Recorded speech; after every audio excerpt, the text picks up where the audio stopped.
Assalamualaikum warahmatullahi wabarakatuh. Perkenalkan, nama saya Resa Eka Putri dengan NIM L1A119047.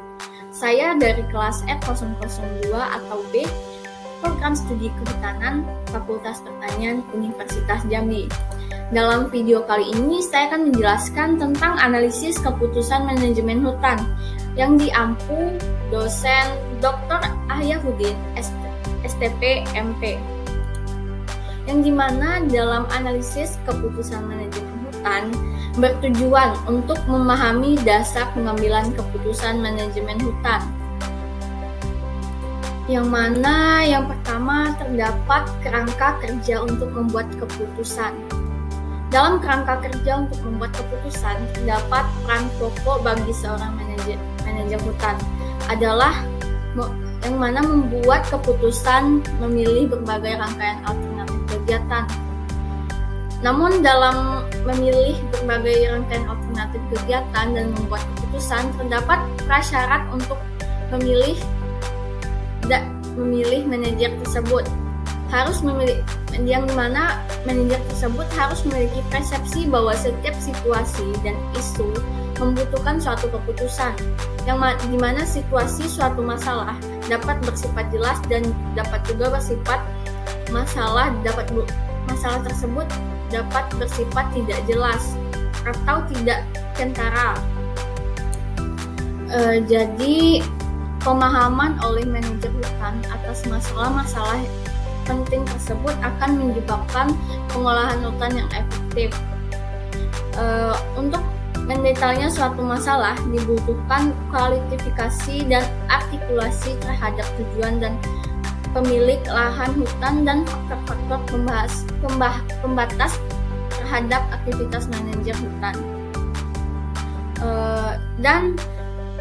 Manajer yang sukses adalah manajer yang telah mengidentifikasi dengan benar hal-hal yang terkait dengan tujuan, isu-isu, dan keterbatasan sumber daya.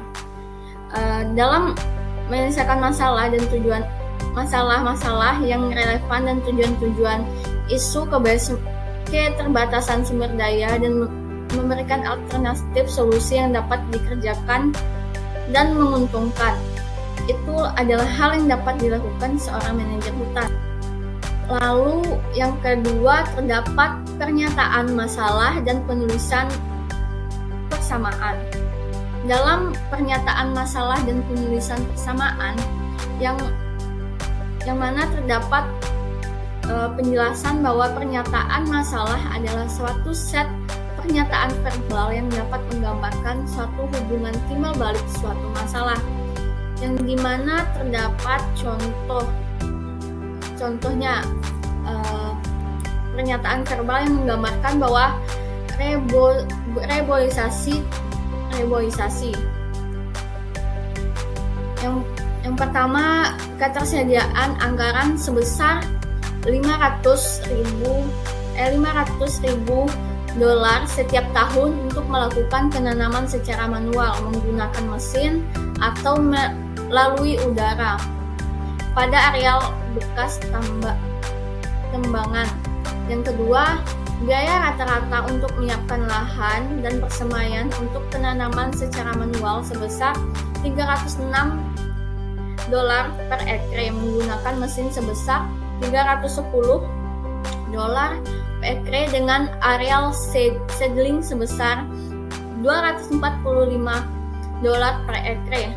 Lalu yang ketiga, kombinasi dari ketiga metode penanaman tersebut dapat digunakan tetapi biayanya lebih besar dibandingkan dilakukan secara manual. Untuk merubah tiga persamaan tersebut, suatu persamaan linier harus ditentukan variabel dan koefisiennya. Lalu yang ketiga terdapat identifikasi masalah. Dalam identifikasi masalah mencakup suatu seri tahapan langkah-langkah dan menggunakan secara digunakan secara konsisten beberapa terminologi penting. Terminologi penting tersebut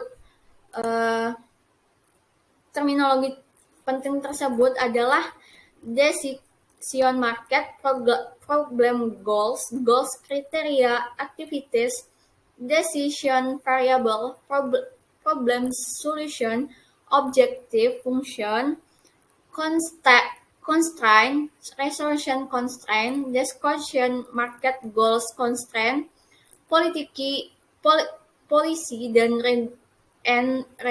regulation constraint, program statement, dan feasibility. Itulah pembahasan mengenai analisis keputusan manajemen hutan. Terima kasih telah menonton video ini. Jika ada kesalahan dalam pembuatan video ini, saya mohon maaf. Dan jika ada terdapat masalah, mohon berkomentar dalam kolom komentar di bawah. Terima kasih.